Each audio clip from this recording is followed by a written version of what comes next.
Di sebuah desa yang tenang, seorang anak tega menghabisi ayahnya sendiri, lalu mengubur jasadnya di belakang toko keluarga. Tapi kisahnya tidak berhenti di situ. Teror justru dimulai setelahnya. Sosok ayah berleher luka terus muncul, menuntut pertanggungjawaban, sampai akhirnya satu keluarga hancur tanpa tersisa.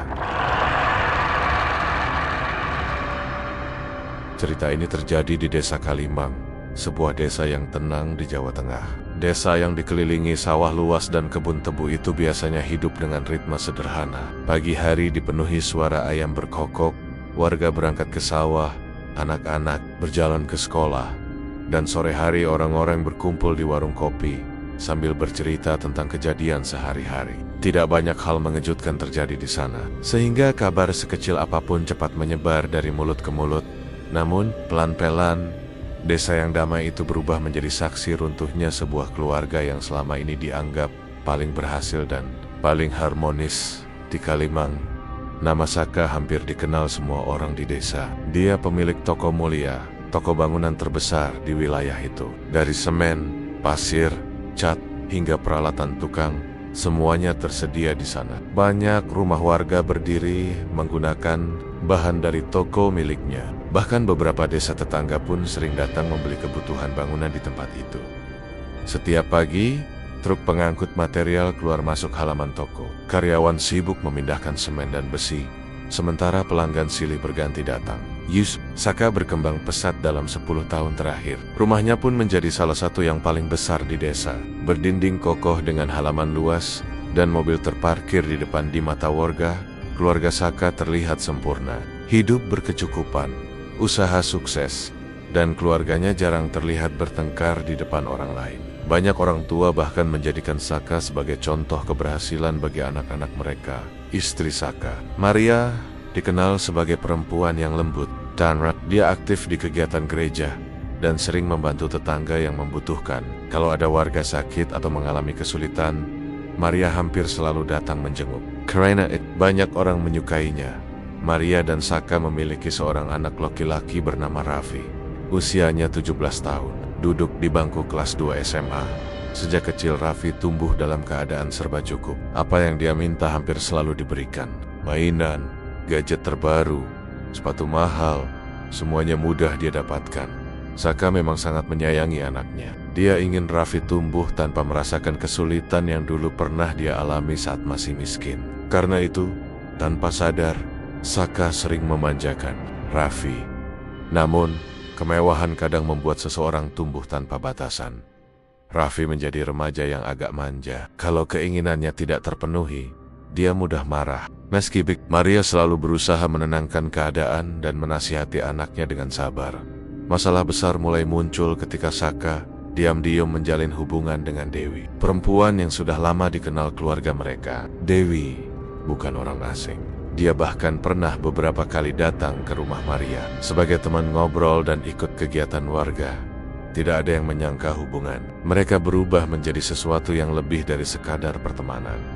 Awalnya, Maria tidak curiga. Namun, perubahan sikap Saka mulai terasa. Dia lebih sering pulang larut malam dengan alasan pekerjaan. Ponselnya jarang lepas dari tangan. Kadang dia terlihat tersenyum sendiri membaca pesan.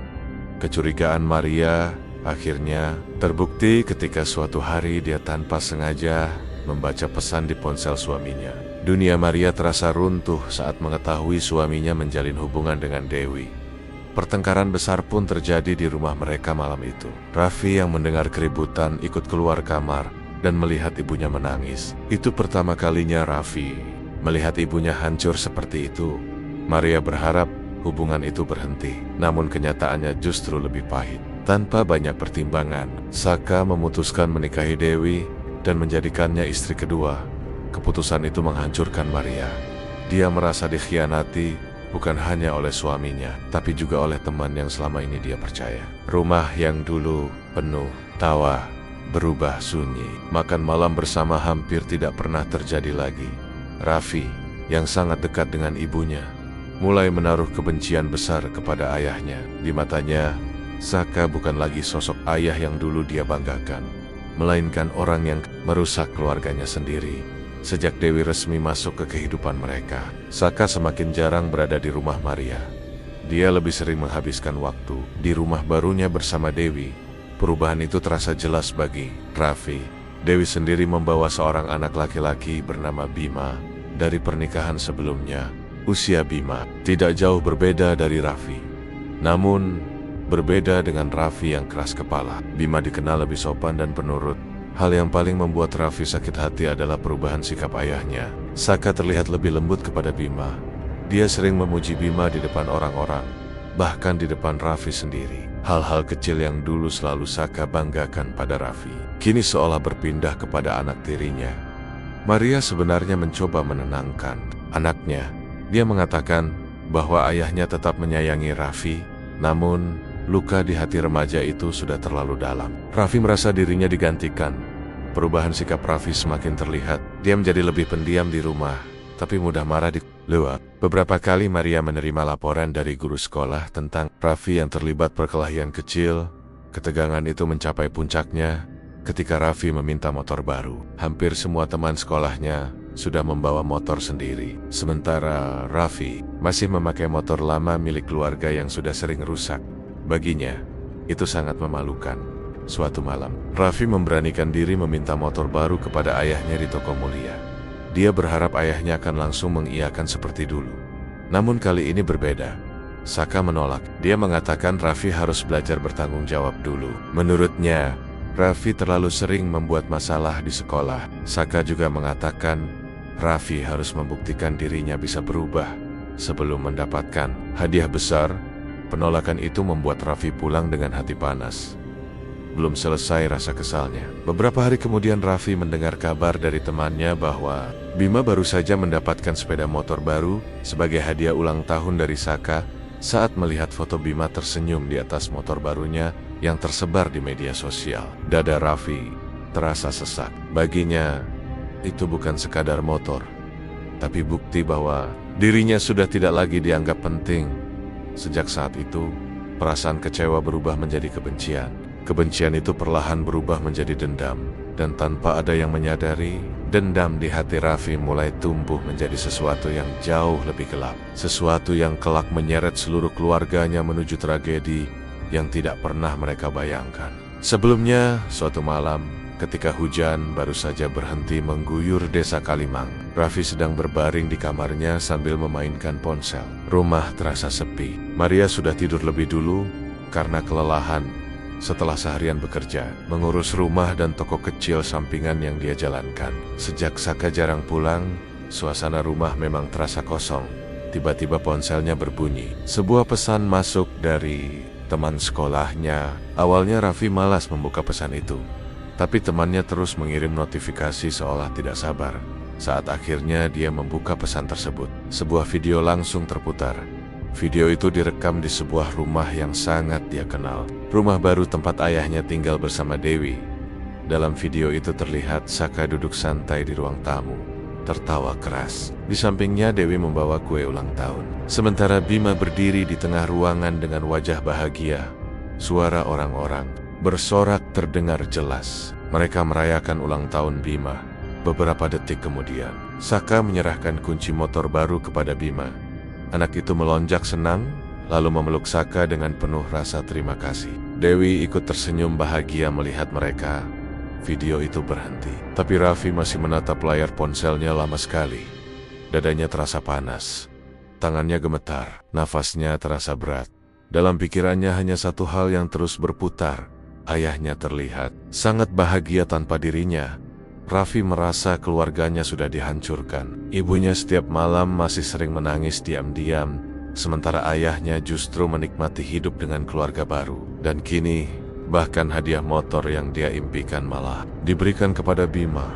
Rasa sakit hati berubah menjadi amarah yang tidak bisa dikendalikan lagi.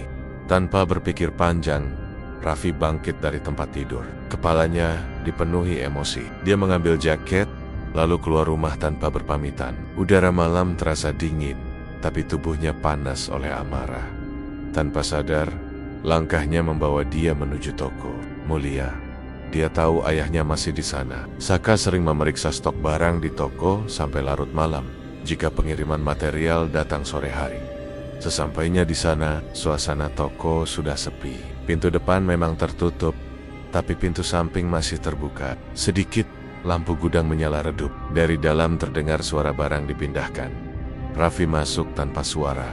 Di sudut gudang, tergantung parang panjang yang biasa digunakan karyawan untuk memotong kayu atau membuka peti barang. Tanpa banyak berpikir, Raffi mengambil parang itu. Tangannya terasa dingin saat menggenggam gagang besinya. Langkahnya pelan mendekati ayahnya yang sedang mencatat stok semen di meja. Saka kaget ketika melihat Raffi berdiri di belakangnya. "Raffi, ngapain malam-malam kesini?" tanya Saka. Heran, awalnya Raffi hanya diam. Nafasnya masih berat. Namun begitu Saka kembali sibuk menulis, kemarahan Raffi kembali meledak. "Kenapa ayah tega sama ibu?" katanya tiba-tiba. Saka menoleh. Wajahnya langsung berubah tegang. "Ini bukan urusan kamu," jawab Saka singkat. Jawaban itu justru membuat Raffi semakin marah. Semua kekesalan yang selama ini dia pendam keluar sekaligus. Dia menuduh ayahnya egois, tidak adil, dan lebih memilih keluarga. Barunya, suara Raffi semakin keras. Gudang yang sepi membuat teriakan itu terdengar menggema. Saka yang kelelahan akhirnya ikut terpancing emosi. Dia mengatakan Raffi terlalu manja dan tidak pernah mau mengerti keadaan. Kata-kata kasar mulai terlontar. Perdebatan berubah menjadi pertengkaran sengit. Raffi merasa seluruh hidupnya dirampas. Semua luka di hati bercampur menjadi amarah yang tidak terkendali. Dalam keadaan gelap mata, Raffi mengangkat parang di tangannya. Saka baru menyadari benda itu ketika sudah terlambat. Satu ayunan cepat mengenai leher ayahnya. Suara benda tajam mengenai tubuh terdengar mengerikan di ruangan sunyi itu. Saka terjata, tubuhnya menghantam lantai semen. Darah langsung mengalir deras membasahi lantai gudang. Waktu seolah berhenti. Raffi berdiri membeku. Parang jatuh dari tangannya. Nafasnya terputus-putus. Dia menatap tubuh ayahnya yang tergeletak tak bergerak. Dia tidak percaya apa yang baru saja terjadi. Tangannya gemetar hebat. Keringat dingin mengalir di punggungnya. Beberapa menit berlalu sebelum kepanikannya berubah menjadi ketakutan besar. Jika orang tahu hidupnya akan berakhir, ibunya akan semakin hancur. Dalam keadaan panik, Raffi menyeret tubuh ayahnya keluar gudang. Melalui pintu belakang, tubuh itu terasa berat, meninggalkan jejak darah di lantai. Dia terus menyeret sampai ke semek-semek kosong di belakang toko yang jarang dilewati orang. Tanah di sana lembek karena hujan tadi. Dengan tangan gemetar, Raffi menggali tanah menggunakan potongan papan dan tangannya sendiri. Kukunya patah, kulit tangannya lecet, tapi dia tidak peduli. Setelah lubang cukup dalam, dia menurunkan tubuh ayahnya ke sana. Nafasnya terengah-engah. Tanah kembali dia timbun sampai tubuh itu hilang dari pandangan.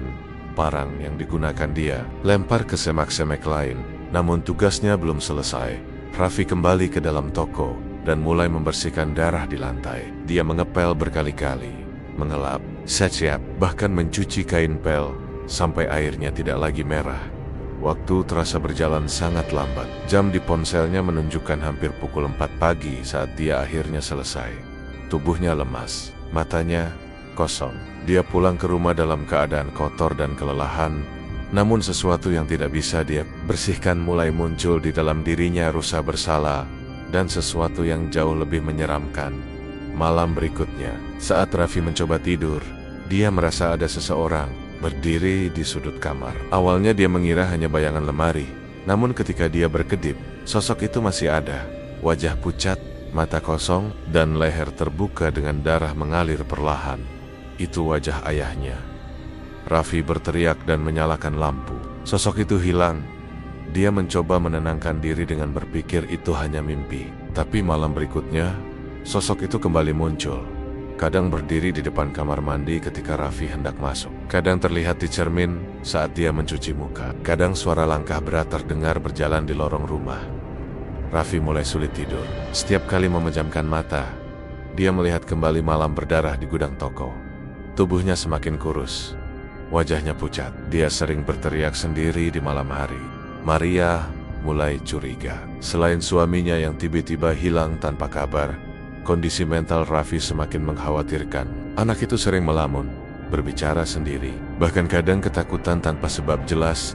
Atas saran tetangga, Maria membawa Raffi ke seorang dukun tua bernama Mbah Darmin di desa sebelah. Begitu melihat Raffi masuk, wajah Mbah Darmin langsung berubah serius. Dia menatap lama seolah melihat sesuatu yang tidak bisa dilihat orang lain. Dengan suara pelan, dia berkata, "Anak ini ditempeli arwah orang yang meninggal tidak tenang, dan kematian orang itu berkaitan langsung dengannya." Maria merinding mendengarnya. Raffi hanya menunduk dengan tubuh gemetar. Sejak kunjungan itu, gangguan justru semakin parah. Raffi mulai melihat sosok ayahnya, bahkan di siang hari. Bayangan itu muncul di jendela kelas di Kokamoter. Bahkan di tengah keramaian pasar, suara bisikan terus terdengar di telinganya. Suara yang meminta pertanggungjawaban, suara yang menuntut balasan. Raffi semakin tertekan. Dia hampir tidak tidur, matanya cekung, tubuhnya lemah. Dia mulai takut berada sendirian. Hingga suatu malam, teror itu mencapai puncaknya. Tiba-tiba, jeritan panjang terdengar dari rumah Maria, membuat tetangga terbangun. Pintu kamar mandi terkunci dari dalam. Setelah didobrak bersama warga, Raffi ditemukan sudah tak bernyawa di lantai kamar mandi.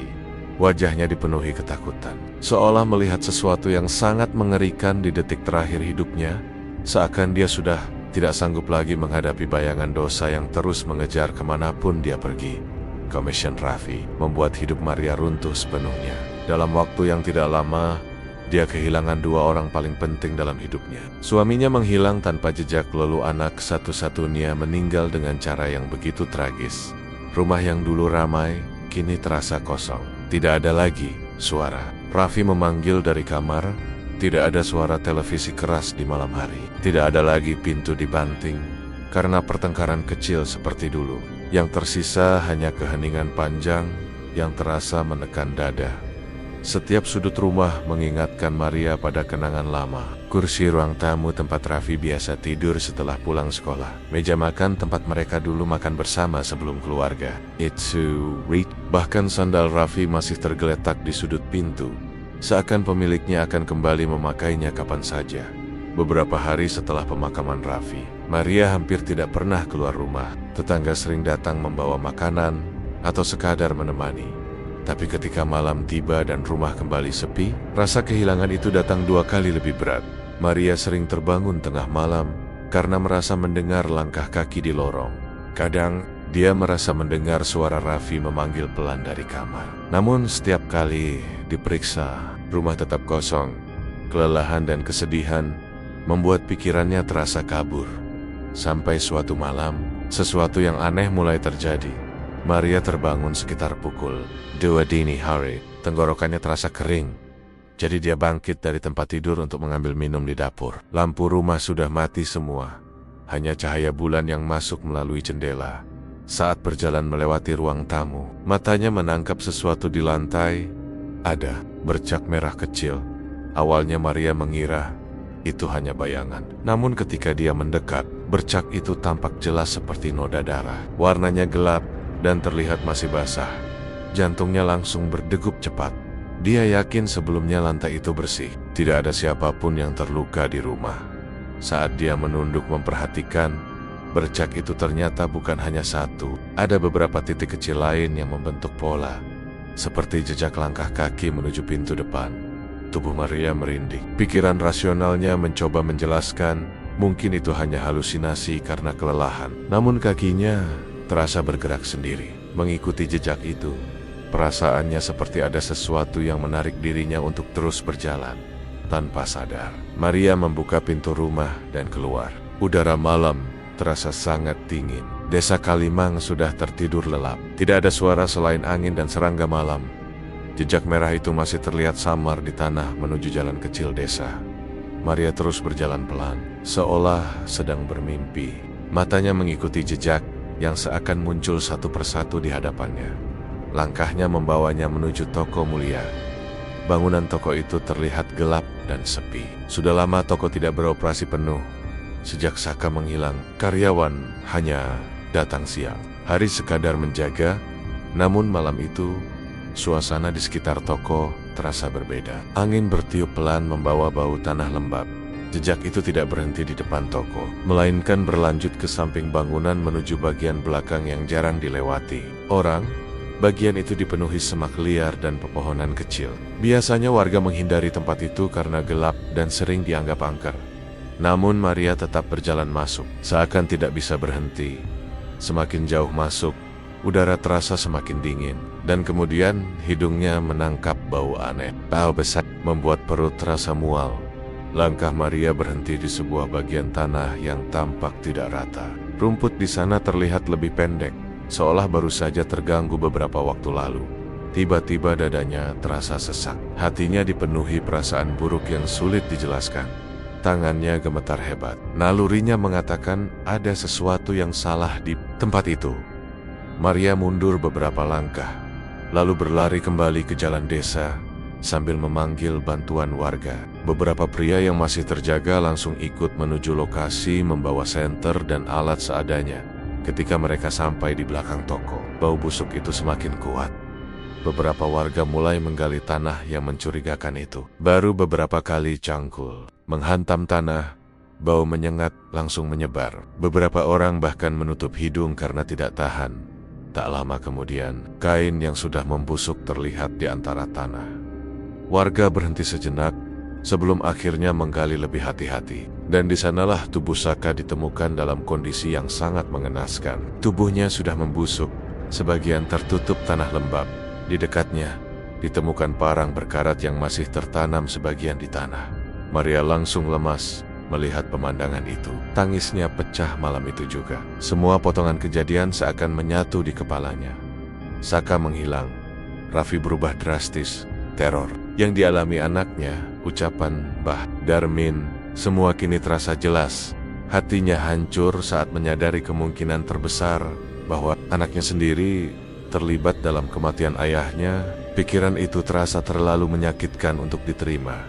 Desa Kalimang gempar keesokan harinya. Polisi datang melakukan penyelidikan. Warga berkumpul membicarakan kejadian itu di warung, di sawah, dimanapun mereka bertemu. Cerita berkembang ke mana-mana tentang dosa, amarah, dan karma yang datang tanpa ampun. Beberapa warga bahkan mengaku melihat hal aneh sejak kejadian itu. Penjaga toko pernah mendengar suara barang jatuh sendiri, padahal tidak ada siapa-siapa. Ada juga warga yang mengaku melihat bayangan pria berdiri di belakang toko saat malam hari. Maria kini hidup sendirian di rumah besar yang terasa semakin sunyi. Setiap sudut rumah menjadi pengingat luka yang tidak akan pernah hilang. Dia sering duduk lama di ruang tamu memandangi foto keluarga lama, ketika semuanya masih terlihat bahagia. Kadang air matanya jatuh tanpa terasa. Beberapa warga mengatakan pada malam tertentu, terutama ketika udara terasa sangat dingin, sosok pria berleher luka terlihat berdiri di sekitar toko mulia. Sosok itu hanya berdiri diam, menatap kosong ke arah bangunan toko. Cerita itu menyebar cepat dan membuat tempat itu semakin dihindari. Saat malam hari, entah benar atau hanya cerita yang berkembang, tidak ada yang berani memastikan. Namun bagi warga Kalimang, tragedi keluarga Saka menjadi pelajaran pahit yang sulit dilupakan, bahwa amarah yang tidak dikendalikan bisa menghancurkan segalanya, dan bahwa setiap perbuatan, cepat atau lambat, pasti akan kembali kepada pelakunya. Sementara itu, Maria hanya bisa menjalani sisa hidupnya dengan luka yang tidak akan pernah benar-benar sembuh, menanggung kehilangan yang terlalu besar untuk ditanggung seorang diri.